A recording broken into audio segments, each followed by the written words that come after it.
ایک بہت اہم کام یہ بھی ہوتا ہے کہ اپنی قوم کے بچوں کو اپنے بڑوں اور بزرگوں کی تاریخ کو سنایا جائے،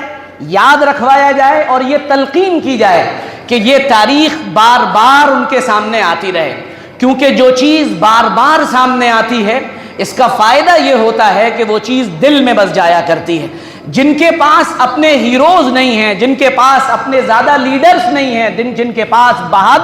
بہادروں کا کوئی ایک ایسا سلسلہ نہیں ہے، وہ بھی اپنے ان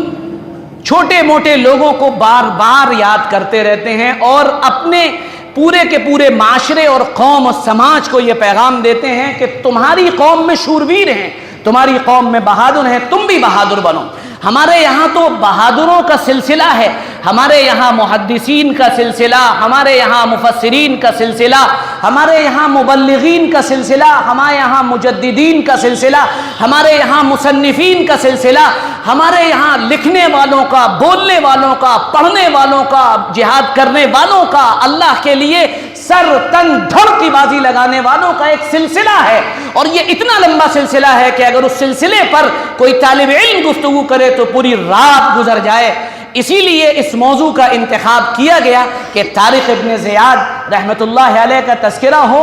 اور طارق کا تذکرہ کیوں ضروری ہے؟ کیونکہ طارق زیاد کا جو بیٹا تھا وہ بربری تھا،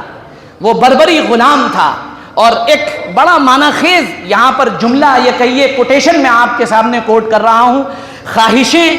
خواہشات جو ہوتی ہیں وہ بادشاہوں کو غلام بنا دیتی ہیں، اور صبر یہ غلاموں کو بادشاہ بنا دیتا ہے۔ چنانچہ قرآن پاک میں جہاں لیڈرشپ کا تذکرہ ہوا ہے وہاں اللہ تعالیٰ نے دو صفات ایک ساتھ ذکر کی ہیں،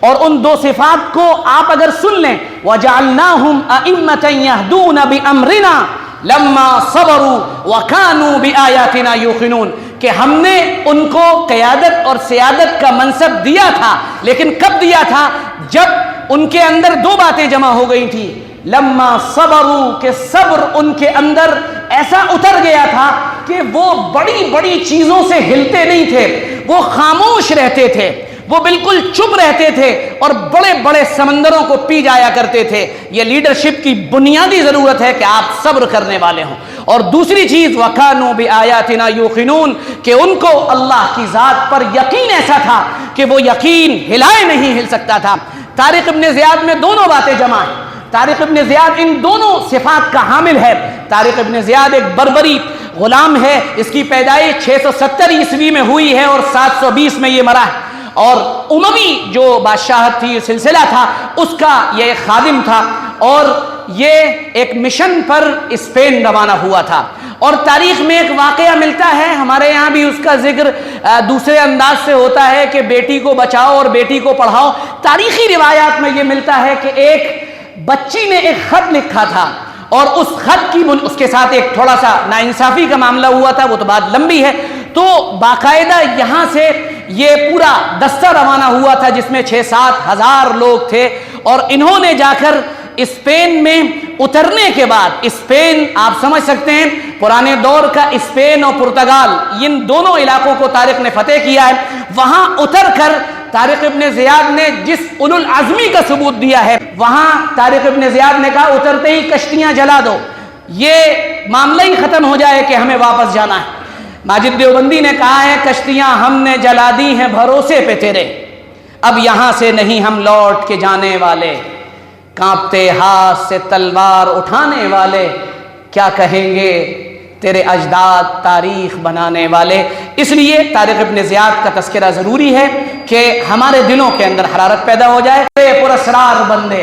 یعنی طارق ابن زیاد کے بارے میں اور اس کے لشکر کے بارے میں اقبال کہہ رہے ہیں، غازی یہ تیرے پراسرار بندے جنہیں تو نے بخشا ہے ذوق خدائی، دو نیم ان کی ٹھوکر سے دریا و صحرا، سمٹ کر پہاڑ ان کی ہے بس سرائی، دو عالم سے کرتی ہے بیگانہ دل کو، عجب چیز ہے یہ لذت آشنائی، شہادت ہے مطلوب و مقصود مومن، نہ مال غنیمت نہ کشور کشائی۔ تو اقبال نے صاف کر دیا تھا جو طارق ابن زیاد نے اپنے اس خطبے میں کہا تھا کہ سمندر تمہارے پیچھے ہے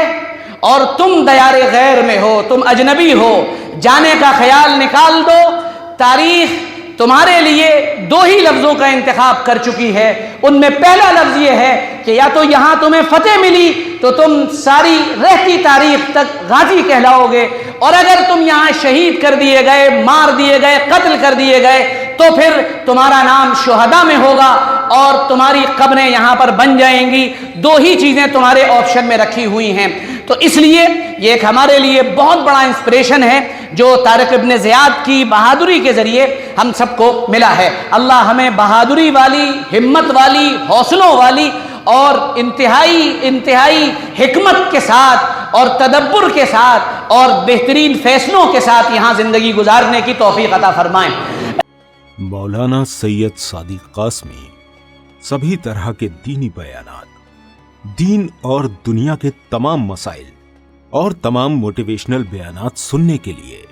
مولانا سید صادق قاسمی یوٹیوب چینل کو سبسکرائب کریں.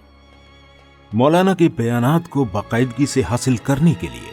نوٹیفیکیشن بیل پہ کلک کرنا بالکل مت بھولیے گا.